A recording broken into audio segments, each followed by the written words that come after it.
Donald Trump frappe à la porte du Sahel. Mais cette fois, l'Afrique n'est plus prête à plier.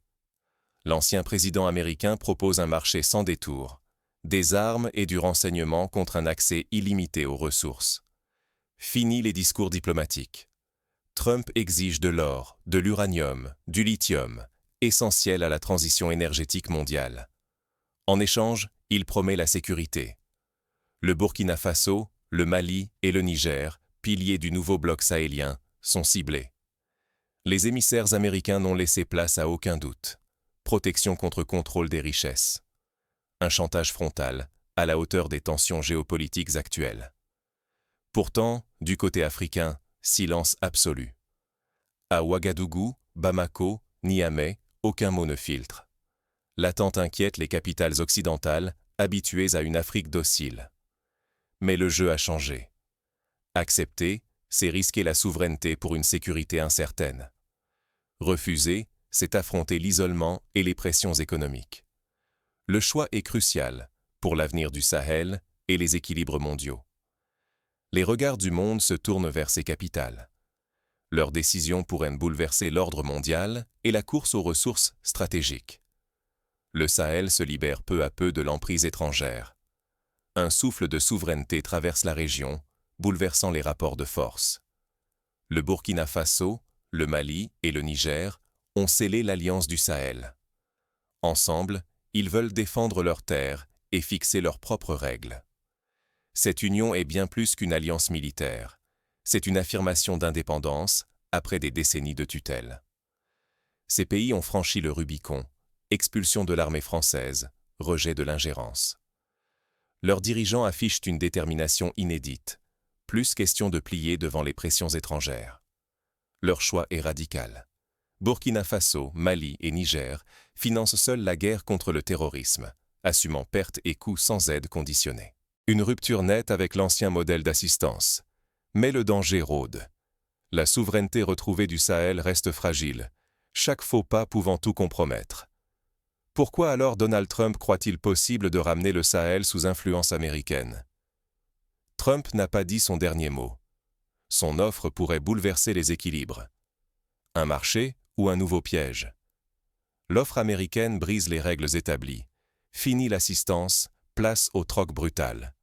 Des armes, du renseignement, une protection militaire, contre l'accès complet aux ressources du Sahel.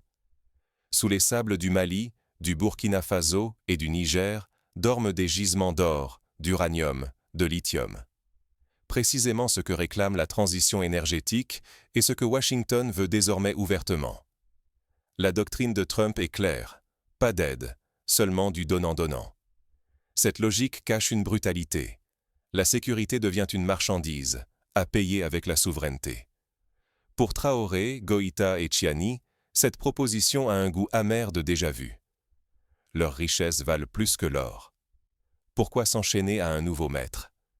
Ils veulent choisir leurs partenaires, négocier sans conditions humiliantes, vendre leurs ressources, acheter des armes, mais avec respect.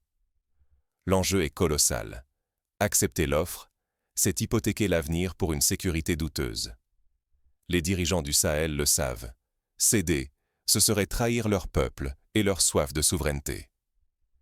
Ce silence face à Washington révèle une Afrique nouvelle, prudente, stratège, décidée à ne plus tomber dans les pièges du passé.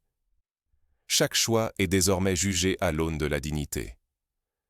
Face à la pression américaine, les leaders sahéliens hésitent encore, pesant chaque option. Mais dans l'ombre, d'autres puissances attendent. Sur l'échiquier africain, la partie se joue à trois et les règles changent. Le Sahel devient le centre d'une lutte acharnée entre Washington, Moscou et Pékin. Mais cette fois, les Africains dictent leurs conditions. La Russie avance ses pions avec une stratégie calculée, coopération militaire sans exiger de concessions sur les ressources. Pour les chefs sahéliens, cette approche protège leur souveraineté. La Chine, elle, tisse sa toile. Routes, hôpitaux, chemins de fer. Pékin investit dans l'infrastructure, en échange d'un accès à certains minerais. Sa méthode, plus discrète, séduit par sa non-ingérence politique. Les États-Unis, sous Trump, misent sur le rapport de force, armes et renseignements contre l'accès aux minerais stratégiques. Pour Washington, contrôler le Sahel, c'est sécuriser l'avenir énergétique mondial et leur influence. Ce triangle de puissance transforme la région en terrain miné. Mais les règles sont désormais renégociées. Le silence stratégique des leaders du Sahel impose le respect. Ils refusent de céder leur avenir. Pourtant, le bras de fer reste dangereux. Le Sahel pourrait devenir la scène d'une nouvelle guerre froide, où chaque faux pas serait catastrophique pour l'Afrique. Alors, quelle voie choisiront les dirigeants africains? Leur choix dépassera largement les frontières du continent. Au cœur de cette tension, une rencontre décisive s'annonce à Bamako. Tous les regards sont désormais braqués sur le Sahel. La force du silence. Et si le vrai pouvoir résidait dans le refus? Face à la proposition américaine, les leaders du Sahel choisissent le silence. Ce n'est pas une faiblesse, mais une résistance calculée. Ils rappellent au monde que l'Afrique peut défendre ses intérêts sans pression extérieure. Ce silence stratégique porte un message clair. Le Sahel n'est plus un mendiant. L'unité du Burkina Faso, du Mali et du Niger incarne une autodétermination inédite. Jamais 3 pays africains n'avaient affiché une telle cohésion pour protéger leurs ressources. En rejetant l'aide conditionnelle, le Sahel trace une nouvelle voie. Fini les promesses creuses, place au respect et à la dignité. Dire non oblige même les puissants à revoir leur approche. Ce refus attire de nouveaux partenaires prêts à traiter d'égal à égal. Mais ce choix est risqué. Défier l'ordre mondial fait du Sahel un symbole. Si cette stratégie réussit, d'autres suivront. L'Afrique pourrait redevenir maîtresse de son histoire. Mais jusqu'où ce choix audacieux peut-il aller sans provoquer de représailles? La tempête qui s'annonce mettra à l'épreuve la solidarité des 3 pays et la patience de leurs adversaires. L'Afrique n'est plus à vendre. Le Sahel envoie au monde un message limpide. La souveraineté ne s'achète ni avec des armes, ni avec des promesses. Dans le silence qui suit, chaque geste des leaders du Burkina Faso, du Mali et du Niger devient un avertissement. L'ère du marchandage touche à sa fin. Les ressources africaines ne seront plus troquées contre une sécurité conditionnée. Leur refus, ou même ce simple délai, bouleverse les équilibres. Pour la première fois, une alliance africaine ose dire non, affirmant que dignité et avenir ne sont pas négociables. Le Sahel prouve qu'il est possible de préférer l'honneur à la soumission. Ce choix force à repenser les rapports Nord-Sud. L'Afrique exige désormais d'être traitée en partenaire.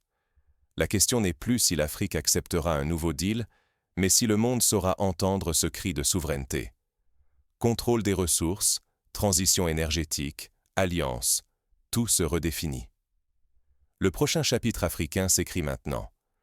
Reste à chacun de choisir, spectateur ou acteur de ce basculement historique.